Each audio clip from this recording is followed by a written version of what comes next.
O espírito da intimidade. Ensinamentos ancestrais africanos sobre maneiras de se relacionar. Sobonfu Somé.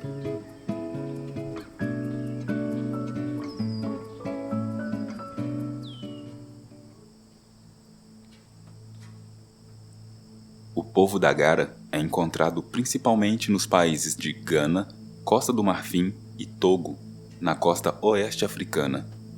No interior desses países, em sua fronteira norte, está Burkina Faso, que antes se chamava Volta Superior. Em 1984, o governo de Volta Superior decidiu que seu nome colonial era muito complicado e escolheu um novo, que significa a Terra dos Ancestrais Orgulhosos. Em 1882, quando o Conselho Europeu na Bélgica tentou dividir esse grande continente africano, acabou separando o povo da Gara em 3 nações diferentes. Algumas centenas de milhares de Dagaras estão em Burkina Faso, outras centenas de milhares em Gana, e um número menor na Costa do Marfim. Essa separação ocorreu como resultado da natureza arbitrária dos poderes coloniais, que não aceitavam as comunidades tribais como nações. Socialmente ou em comunidade, não somos tão diferentes das comunidades tribais de outros lugares. Talvez o que deva ser mencionado é que não temos as amenidades que as pessoas aqui no Ocidente têm, como eletricidade e água corrente. Não moramos em casas em que não entram baratas. Estamos muito próximo da terra e da natureza, e essa é a dádiva que recebemos do lugar.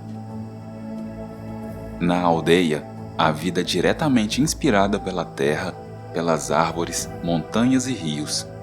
Assim, o relacionamento entre o homem e a natureza é traduzido na construção da comunidade e das relações entre as pessoas. Quando se pergunta aos Dagaras de Burkina Faso de onde eles vêm, geralmente respondem que vieram da aldeia de Dano. Isso porque, apesar de haver muitas aldeias na tribo, Dano é a maior. Não se parece nem um pouco, porém, com uma cidade de padrões modernos. É apenas uma aldeia cercada de outras aldeias. É difícil saber quantas pessoas moram lá, já que na África não contamos as pessoas. Os habitantes das diferentes aldeias se conhecem tendo familiares e amigos em muitas dessas outras pequenas comunidades. Isso acontece por meio do casamento, da migração e por relações de vizinhança. As ruas de Dano não têm nome. Há um portão principal que dá para a estrada que liga a principal rodovia e a Ouagadougou, capital do país. A distância até Ouagadougou deve ser de uns 300 quilômetros. Se você estiver de carro, poderá fazer uma viagem em 3 horas e meia. A estrada que sai da rodovia principal não é pavimentada e tem muitos buracos, animais e pessoas atravessando, o que quer dizer que a viagem pode ser demorada. Os ônibus que servem essa rota param a cada 15 quilômetros mais ou menos, para o motorista falar com alguém ou deixar alguém descer. Ocorre que ninguém parece ter pressa. A viagem de ônibus pode levar de 6 horas até o dia inteiro para chegar à capital. Isto é, se não houver algum problema mecânico. A vegetação é chamada de savana. São morros cobertos de capim, com poucas árvores mais altas que 10 metros. A árvore mais alta é o baobá, que cresce muito, até 55 metros. Em alguns lugares ainda temos densas matas de árvores como a chia, que é conhecida por seu poder de cura. A chia dá um fruto verde delicioso. Comemos a fruta e usamos a semente para fazer manteiga. A manteiga é usada pelos Dagaras para cozinhar e para fins medicinais e cosméticos. Se você já morou como eu em lugares como Michigan ou até mesmo no norte da Califórnia, o clima em Dano não parece tão frio, mas quando morava lá, eu achava muito frio. Depois de ter morado em um local onde a temperatura pode cair abaixo de zero, 20 graus parece bem quente. Apesar de Burkina Faso ter 3 rios relativamente grandes, na área de dano há apenas córregos sazonais e lagos. Essas são as nossas fontes de água potável. Durante a seca, cavamos poços. A estação seca começa em novembro e vai até meados de junho ou julho. Então, precisamos contar com os poços para ter água potável. Nas estações mais secas, encontramos todo mundo da aldeia reunido em torno de um poço de água, esperando o poço encher, algumas vezes a noite toda. A razão é porque nessas épocas do ano, a água só vem em certas horas. Bem cedo pela manhã, por exemplo, o nível da água está alto. Ao meio-dia, a água está no seu nível mais baixo. Temos de ir à noite para estar lá quando a água voltar. Famílias com crianças são servidas primeiro, bem como as mulheres grávidas e idosos. Depois disso, os demais se servem. Então, mesmo que se tenha esperado a noite inteira, se uma família com criança chegar, será servida primeiro. Nossa economia pode ser chamada de agrária ou de subsistência. Produzimos o alimento que precisamos para viver. Não exportamos, apesar de, recentemente, o governo ter tentado nos estimular a isso.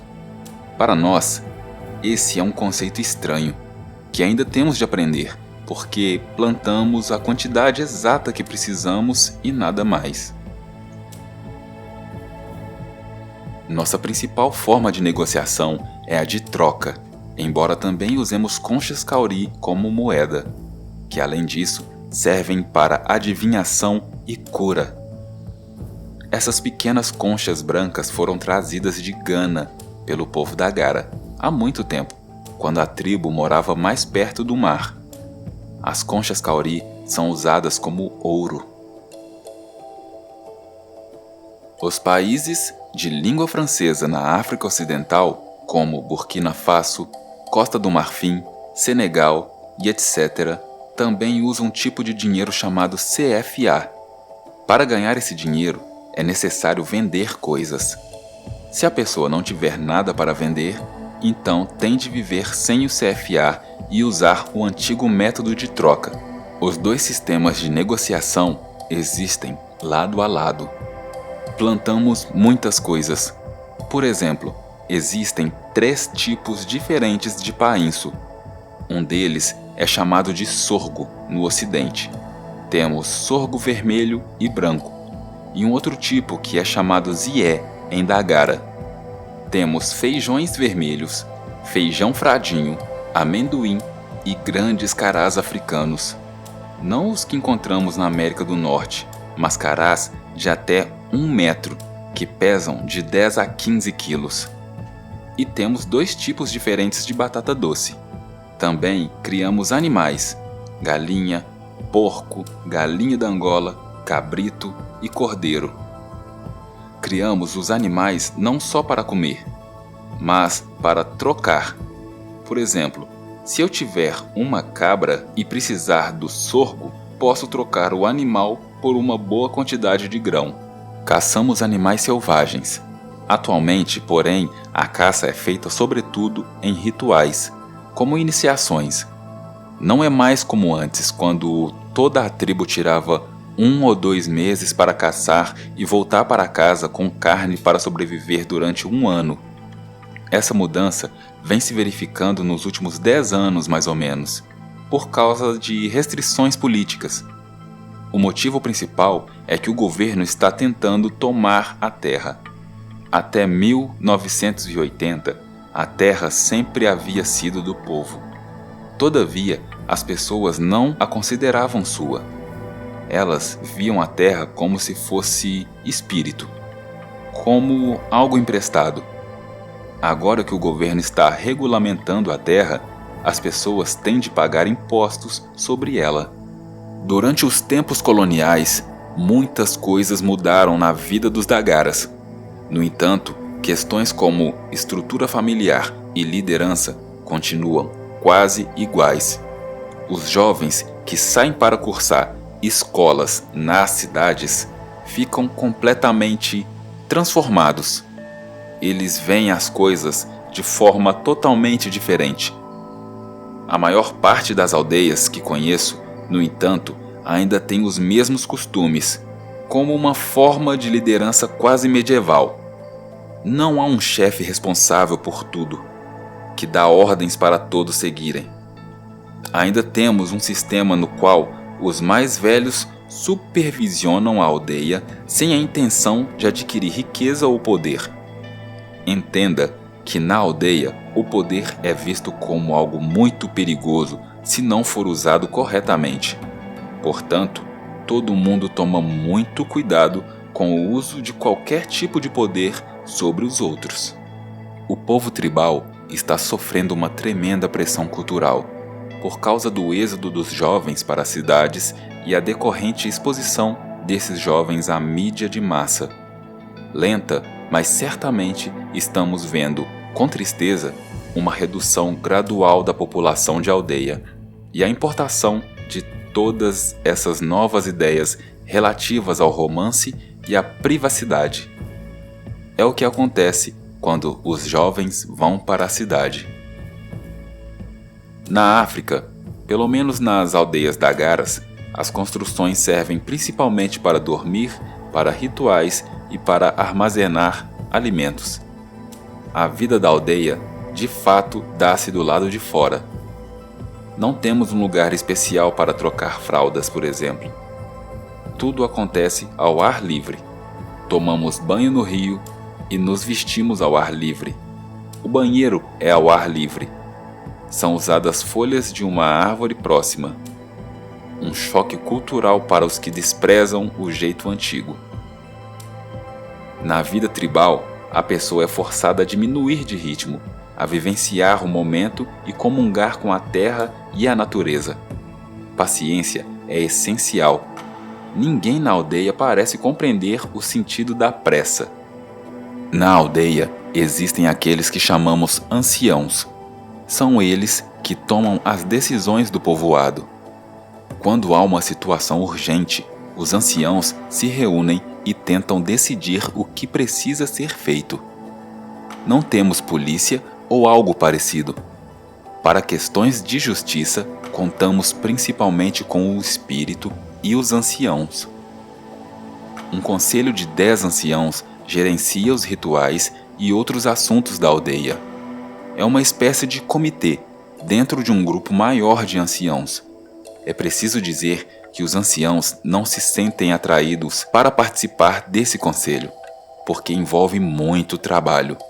A pessoa trabalha para toda a comunidade. Mas não é como um político que decide tudo. Qualquer um pode chegar a qualquer hora e pedir sua ajuda. O ancião pode estar dormindo e alguém bater à sua porta e então terá de ir trabalhar. Não tem escolha. O conselho é selecionado por todos que passaram pela iniciação dos anciãos. Eles são selecionados de acordo com a compreensão da Gara das forças elementares que formam o universo. Temos 5 elementos diferentes: terra, água, mineral, fogo e natureza. Cada um desses elementos é representado no conselho por uma mulher e um homem. O conselho, portanto, é formado por 5 mulheres e 5 homens. O elemento terra é responsável por nosso sentido de identidade, nosso pé no chão e nossa habilidade de apoiar e nutrir uns aos outros. Água é paz, concentração, sabedoria e reconciliação. Mineral ajuda-nos a lembrar nosso propósito e nos dá os meios para nos comunicar e compreender o que os outros estão dizendo. Fogo relaciona-se com o sonhar, manter nossa conexão com o ser e os ancestrais e manter nossa visão viva. Natureza nos ajuda a ser o nosso verdadeiro ser, a passar por importantes mudanças e situações que ameaçam a vida. Traz mágica e riso. Quando um membro do Conselho de Anciãos morre, todos os anciãos iniciados reúnem-se para selecionar um substituto.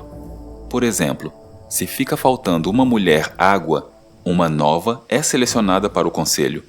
Na verdade, é preciso fazer muito lobby para encontrar outro ancião, por causa da natureza delicada do trabalho e porque não é um serviço de 9 a 5, período após o qual cessam as obrigações e se pode ficar tranquilo.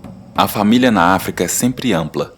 A pessoa nunca se refere ao seu primo como primo, porque isso seria um insulto. Então, ela chama seus primos de irmãos e irmãs, seus sobrinhos de filhos, seus tios de pais, suas tias de mães. O marido da irmã é seu marido e a mulher do seu irmão é sua mulher.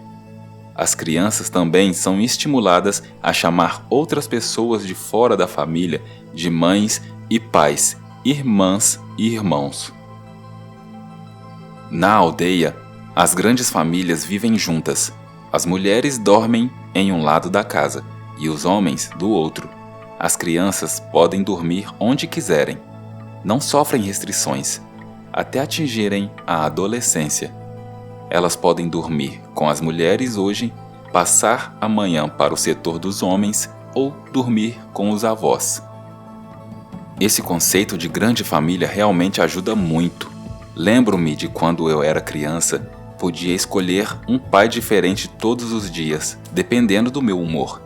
Assim, se eu quisesse que um dos meus tios fosse meu pai naquele dia, concentrava toda a minha atenção naquela pessoa e ignorava as outras. E ninguém tomava isso como uma ofensa pessoal.